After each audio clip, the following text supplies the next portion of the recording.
कांग्रेस ने शहीदों को श्रद्धांजलि नहीं दी। किसी किताब में शहीदों का जिक्र नहीं है। शहीदों के बारे में जानकारी होना जरूरी है। ये भी बीच ने कहा है कि बच्चों को शहीदों के बारे में जानकारी होना जरूरी है। किताबों में उन्हें पढ़ाया जाना चाहिए। कहा यह जाता है कि कांग्रेस ने लड़ाई लड़ी, लेकिन 85 में उसका जन्म हुआ और 57 में ये लड़ाई लड़ी गई।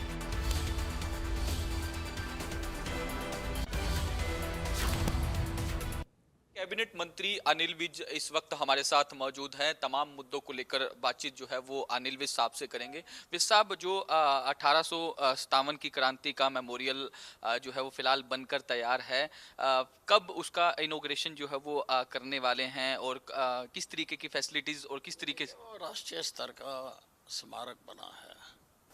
आज़ादी की पहली लड़ाई के शहीदों को श्रद्धांजलि देने के लिए उसको बनाया गया है, क्योंकि पढ़ाया तो यही जाता रहा कि आज़ादी की लड़ाई कांग्रेस ने लड़ी थी, पर कांग्रेस का जन्म 1885 में हुआ था।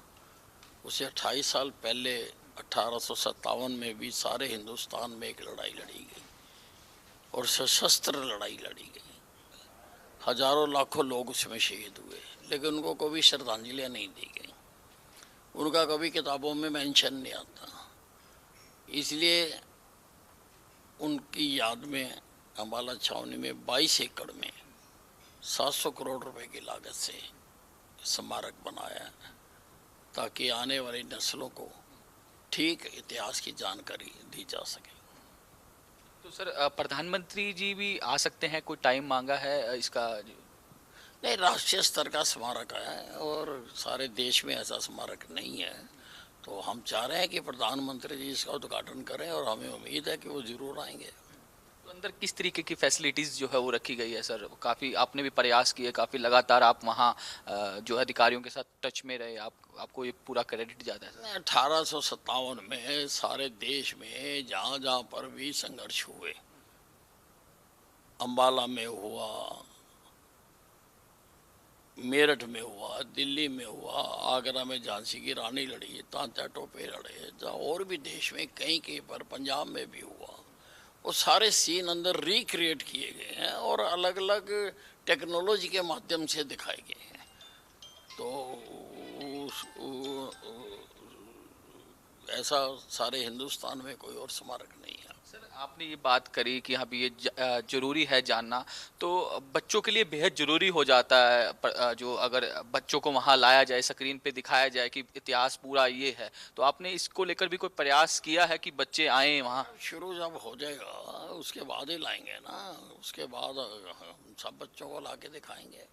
सर, प्रधानमंत्री नरेंद्र मोदी जी की ओर से जो है 2 दिन पहले भी अपील की गई, कल भी अपील की गई कि पेट्रोल डीजल का इस्तेमाल जो है वो संयम से करें, यात्रा अगर जरूरी है तो करें।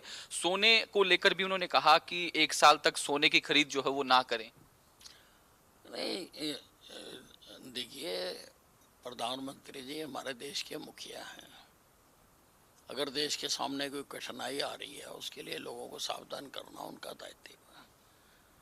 अब ये जो मध्य पूर्व का युद्ध हो रहा है और कभी भी और तेज हो जाए उसकी संभावना, उसका पता नहीं है। हमारा 33% जो तेल, गैस, यूरिया हार्मुज से होकर ही आता है, उधर से ही आता है। हार्मुज बंद पड़ा है आजकल, तो आने वाले दिन में उसकी कई कठिनाइयाँ आ सकती हैं। और भी चीज़ें, जैसे उन्होंने सोने का कहा, क्योंकि जो फॉरेन एक्सचेंज है उसके ऊपर वो हमारा ज़्यादा इस्तेमाल ना हो, इसके लिए उन्होंने कहा। उन्होंने विदेश जाने के लिए भी कहा है कि विदेश मत जाएं। उसका कुछ लोगों को एतराज़ भी हुआ है, जैसे सबसे पहले राहुल गांधी जी ने प्रतिक्रिया दी, क्योंकि सबसे ज़्यादा विदेश तो वही जाते हैं, तो उनको काफ़ी उसका कष्ट हुआ कि भी विदेश जाने से क्यों रोक लगाया जा रहा है।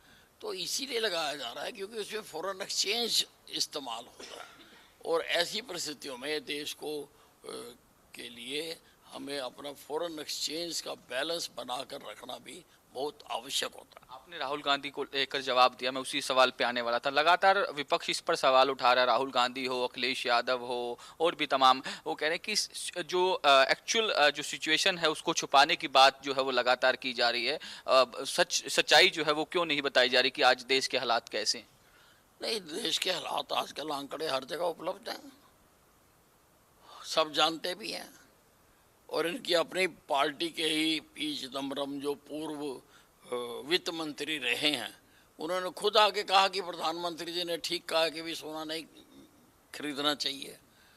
तो समझते हैं, जो समझने वाले समझते हैं, पर जिन्होंने समझना ही नहीं है उनका तो कोई कुछ कर नहीं सकता। सर, पावर डिपार्टमेंट भी आपके पास है, लगातार आप मीटिंग्स भी करते हैं। अब गर्मियों का सीजन जिस तरीके से शुरू हो जाएगा, तो किस तरीके की आपने अधिकारियों को निर्देश दिए हैं कि तैयारी रखें ताकि किसी प्रकार की कोई दिक्कत? हमने पूरी तैयारी कर रखी है और अधिकारियों को मैंने सख्त निर्देश दिए हैं कि किसी भी अवस्था में शहर में 2 घंटे से ज़्यादा, क्योंकि मेंटेनेंस के लिए कोई ब्रेकेज आ गई, उसके लिए शहर में 2 घंटे से ज़्यादा और गांव में 4 घंटे से ज़्यादा लाइट नहीं जानी चाहिए। उसको दुरुस्त रखना चाहिए और उसके लिए सारा डिपार्टमेंट पूरी तैयारी कर रहा है। ट्रांसफार्मर्स को अपग्रेड किया जा रहा है, कंडक्टर्स को ठीक किया जा रहा है, सारा डिपार्टमेंट उसमें लगा हुआ है। सर, परिवहन सेवा जो हरियाणा की लाइफलाइन कहा जाता है, उसमें कोई बदलाव, कोई नई चेंजमेंट करने जा रहा हो डिपार्टमेंट? हाँ, उसमें जो ट्रांसपोर्ट डिपार्टमेंट है, जो हमारी बसें हैं, उसमें मैं ट्रैकिंग सिस्टम लगाने जा रहा हूँ कि कौन सी बस किस वक्त कहाँ है उसका पता लग सके। और वो जिस प्रकार से एयरपोर्ट्स पर स्क्रीन के ऊपर जहाज़ों का आता है कि कब कौन सा जहाज़ आएगा, कितनी दूरी पर है, उसी प्रकार से बसों का भी आएगा कि कौन सी बस कहाँ है और किधर है, और बस अपने रूट पे जा रही है नहीं जा रही है, कहीं बेवजह जगह तो नहीं रुकी है, बस स्टैंड के अंदर जा रही है या नहीं जा रही है। इन सब चीज़ों का हमें उस सिस्टम से पता लगेगा। वो सिस्टम बन रहा है, उसका मैं एक ट्रायल देख भी चुका हूँ, लेकिन कुछ सुझाव मैंने उसमें और दिए हैं। जल्दी ही वो उसको पूरा कर देंगे तो फिर हम उसको पहले तो किसी एक ज़िले में ट्रायल के तौर पर लगाएंगे और अगर वो सफल रहा तो सारे हरियाणा में लगाएंगे। ये हिंदुस्तान का पहला ऐसा सिस्टम होगा। सर, प्रधानमंत्री जी ने कहा कि इलेक्ट्रिक व्हीकल जो है वो खरीदे, क्योंकि हरियाणा में इलेक्ट्रिक बसें भी जो है वो लगातार चलाई जा रही है और भी इंक्रीज जो है वो बसों को किया जाए, उसको लेकर भी आप लगातार बैठकें कर रहे हैं ताकि इलेक्ट्रिक व्हीकल को बढ़ावा मिले, लोग भी जो है वो सफ़र कर पाए। हम 500 इलेक्ट्रिक बसें हैं और अपने बेड़े में शामिल करने जा रहे हैं। शुक्रिया हमसे बातचीत करने के लिए। तो हरियाणा के कैबिनेट मंत्री अनिल विज थे, तमाम मुद्दों को लेकर अपनी बात जो है वो भी बाकी से रखी। वीडियो जर्नलिस्ट इंदर के साथ साहिल रुखाया, इंडिया न्यूज़, चंडीगढ़।